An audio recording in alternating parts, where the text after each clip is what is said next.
Assalamualaikum warahmatullahi taala wabarakatuh. Apa khabar anak-anak semua? InsyaAllah hari ini kita akan sambung pelajaran kita dalam mata pelajaran Faraid. Kita masuk pada pelajaran yang kedua.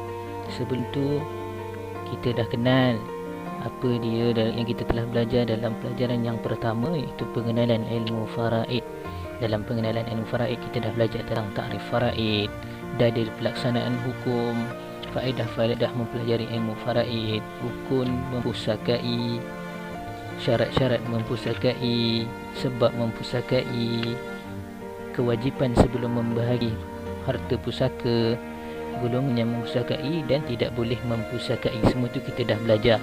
Harap-harapnya sepanjang PKP ni anak-anak semua bacalah apa yang telah kita pelajari. Dan insya-Allah hari ni kita akan sambung pelajaran yang kedua dalam Faraid tahun 4, iaitu waris. Apa dia waris?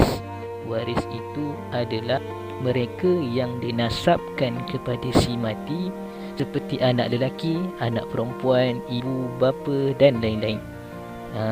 Tidak termasuk anak tiri, ibu tiri dan lain-lain. Yang ketiga, waris yang mempusakai harta ada 25 orang, iaitu 15 orang waris lelaki dan 10 orang waris perempuan.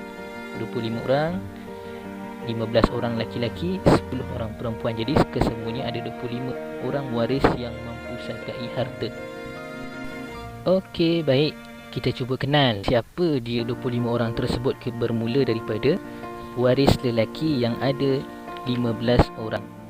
15 orang waris lelaki itu dalam muka surat 12 dan 13 ada disebutkan. Yang pertama, anak lelaki. Yang kedua, cucu lelaki daripada anak lelaki hingga ke bawah. Yang ketiga, bapa.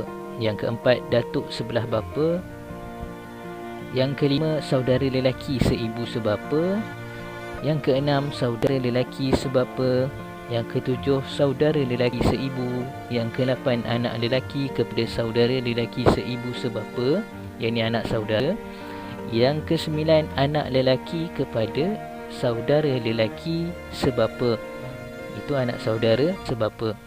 Yang ke-10, bapa saudara seibu sebapa. Yang ke-11, bapa saudara sebapa. Yang ke-12, anak lelaki kepada bapa saudara seibu sebapa, ini sepupu kamu. Yang ke-13, anak lelaki kepada bapa saudara sebapa, sepupu juga. Yang ke-14, suami. Yang ke-15, tuan yang memerdekakan hamba, iaitu mu'tik. Tuan yang memerdekakan hamba. Apabila terdapat semua waris lelaki, maka yang berhak mempusakai adalah bapa, anak lelaki dan suami sahaja. Yang lain terhalang. Okey, itu dia tadi waris-waris daripada kalangan lelaki. Kita tengoklah waris daripada kalangan perempuan. Kat muka surat 15. Dalam muka surat 15 disebutkan waris-waris perempuan. Belum tu dalam muka surat 14 boleh tengok carta-carta waris lelaki. Dalam waris-waris perempuan pula ada 10 orang, iaitu yang pertama anak perempuan, yang kedua cucu perempuan daripada anak lelaki hingga ke bawah, yang ketiga ibu, yang keempat nenek sebelah ibu, ibu kepada ibu, yang kelima nenek sebelah bapa, yakni ibu kepada bapa, yang keenam saudara perempuan seibu sebapa, yakni adik-beradik, yang ketujuh saudara perempuan sebapa, adik-beradik satu bapa, yang ke-8 saudara perempuan seibu, yakni adik-beradik satu ibu, yang ke-9 isteri, dan yang ke-10 puan yang memerdekakan hamba, yakni mu'tiqah.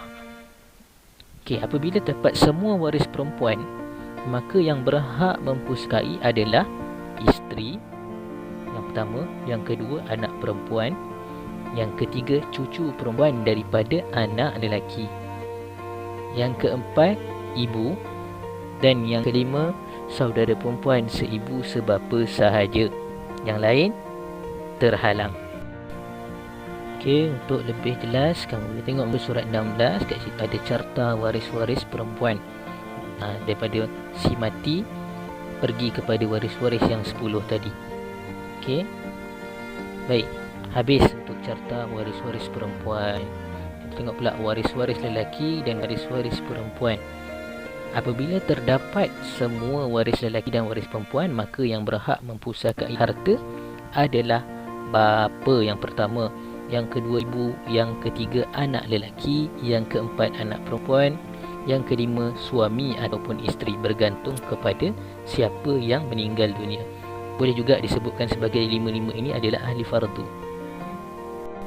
Okey, dalam muka surat 18 boleh tengok carta waris-waris lelaki dan waris-waris perempuan apabila telah digabungkan, apabila ada kedua-duanya.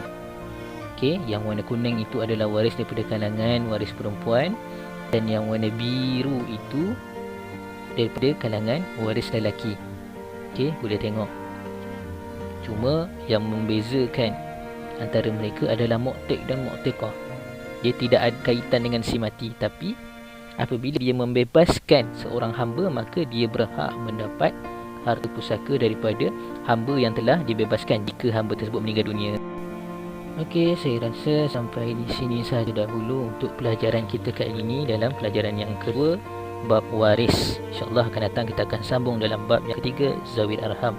Assalamualaikum warahmatullahi taala wabarakatuh.